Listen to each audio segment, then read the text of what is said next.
बिस्मिल्लाहिर्रहमानिर्रहीम। तमाम तारीफ़ें अल्लाह ताला के लिए हैं जो तमाम जहानों का परवरदिगार है। सलावत है हमारे प्यारे नबी हज़रत मोहम्मद सल्लल्लाहु अलैहि वसल्लम पे और आपकी पूरी आल पे।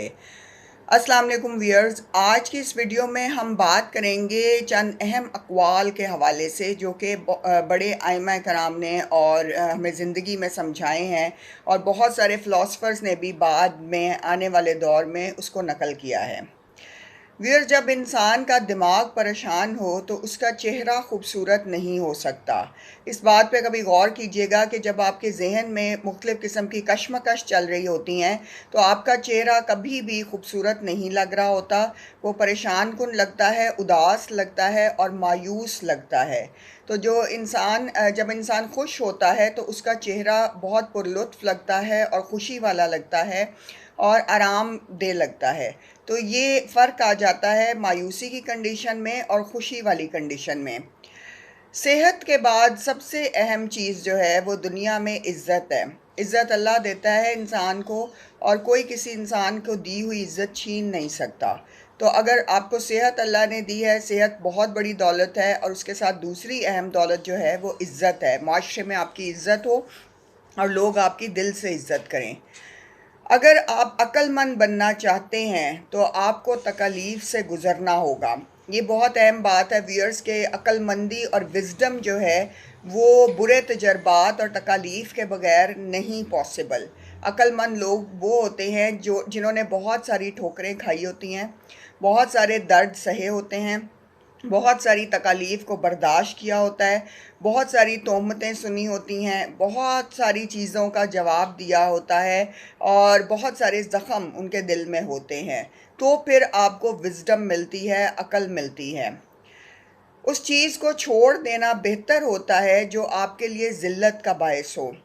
अगर कोई चीज़ आपके लिए ज़िल्लत का बायस बन रही है, आपकी कोई आदत आपको परेशान कर रही है और जिसकी वजह से आपकी माशरे में इज़्ज़त कम हो रही है या माशरे में लोग आप पे बातें कर रहे हैं, आवाज़ें कस रहे हैं, तो उसको छोड़ दें, उस आदत को छोड़ दें, उस चीज़ को छोड़ दें।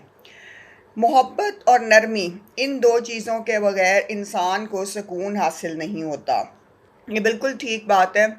इंसान को अच्छा इंसान बनने के लिए दो चीज़ों की ज़रूरत होती है। एक कि वो प्यार मोहब्बत से बात करे और दूसरा ये कि वो नरम दिल इंसान हो। समझदार लोग जो होते हैं वो अपनी मर्ज़ी के बग़ैर फ़ैसले नहीं करते। वो तब किसी चीज़ को इख्तियार करते हैं जब उनको बिल्कुल उसका अंदाज़ा हो चुका होता है और वो समझते हैं कि अब ये हमारे हक़ में बेहतर होगी। तो फ़ैसले बहुत सोच समझ के करते हैं। इंसान भी और ज़िंदगी में दो चीज़ें करता है, एक वो सोचता है और दूसरा वो अमल करता है। तो सबसे अहम चीज़ हमारे लिए क्या हुई? हमारी सोच।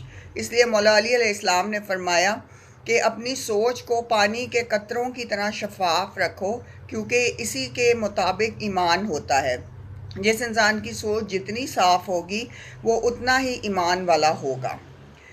जो शख्स अच्छे तरीके से हुक्म देता है उसने माजी में ज़रूर दूसरों की अताअत की होगी। सुभान अल्लाह। ये बहुत ज़बरदस्त कौल है कि जब आप किसी अपने जूनियर को हुक्म दे रहे होते हैं तो आपके उस तर्ज से, गुफ्तगू से, उस स्टाइल से पता चल जाता है कि आप खुद कितने अताअत गुज़ार रह चुके हैं। 100 बार इनकार एक झूठी हाँ से बेहतर है। ये बहुत अहम पॉइंट है व्यूअर्स। अगर कोई शख्स आपको 100 बार इनकार कर चुका है, मुख्तलिफ़ बहाने बना रहा है, मुख्तलिफ़ तरीक़ों से आपको ये साबित कर रहा है कि वो अवेलेबल नहीं है या वो आपके साथ होने में इंटरेस्टेड नहीं है, या वो मुख्तलिफ़ आपको जवाज़ पेश कर रहा है, कभी काम के, कभी मसरूफ़ियत के, कभी, तो ये एक झूठी हाँ से बेहतर है। मतलब आप 100 बार इनकार कर दें लेकिन एक झूठी हाँ जो है वो ना दें। रीज़न ये है कि झूठ मत बोलें, इनकार कर दें तो बेहतर है। इनकार करने से चले अगले का दिल टूट जाता है, अगला बहुत ज़्यादा मायूसी फ़ील करता है, लेकिन झूठ के ताल्लुक़ कायम नहीं रहते। वक्त का मतलब क्या है? एक दानिश्वर ने कहा है कि वक्त का मतलब है अब, यानी अभी। मसलन आपने बात करनी है तो अभी करें, मदद करनी है तो अभी करें, सहारा बनना है किसी का तो अभी बने, कर्ज अदा करना है तो अभी करें, तलाश करना है किसी को तो अभी करें, इल्म हासिल करना है तो अभी उसका स्टार्ट ले लें। मुस्कुरा कर अभी बात करें, अभी जवाब दें, अभी अपनी मोहब्बत का इजहार करें। इसे कहते हैं वक्त। वक्त सबसे अहम चीज़ है इंसान के लिए। और इसे कहते हैं ना कि अब तो तुम्हारा वक्त स्टार्ट हुआ जाता है अब। तो ये अब बहुत अहम होता है, अपनी ज़िंदगी में इन मामलात को समझें ताकि अल्लाह ताला हम सबको आसानियाँ दे, हम सब की जो है तौफ़ीक़ात में इजाफ़ा हो और हम सब अपनी ज़िंदगियों को बेहतर बना सकें। हमें इस पूरी ज़िंदगी में कोशिश करनी चाहिए कि हम प्रीवियस तजर्बात से सीखें और आगे बढ़ें और ज़िंदगी को नए पैराओं में, नए रास्तों पे डालकर, नई मसरूफ़ियात ढूँढ कर बेहतर से बेहतर बनाने की कोशिश करें। क्योंकि दुनिया हमेशा सक्सेस और जिसे कहते हैं कामयाब लोगों के पीछे आती है और फिर ज़लील होके आती है। अगर आप अपने आप को कामयाब करने में मगन नहीं हैं तो इसका मतलब है कि फिर आपको दुनिया की ज़रूरत नहीं है और दुनिया के पीछे आप भाग रहे हैं। जो कामयाब लोग होते हैं उनके पीछे दुनिया भागती है, वो दुनिया के पीछे नहीं भागते। तो अल्लाह ताला हम सब को दानिशमंद रखे और हमारे इल्म में इजाफ़ा फ़रमाए, हमारे अक़ल और विज़डम में इजाफ़ा फ़रमाए ताकि हमारे दुनियावी मामलात अच्छी तरह तय हो सकें। अल्लाह ताला हम सब के रिज़्क़ में और हम सब के सब्र में इजाफ़ा फ़रमाए। आमीन।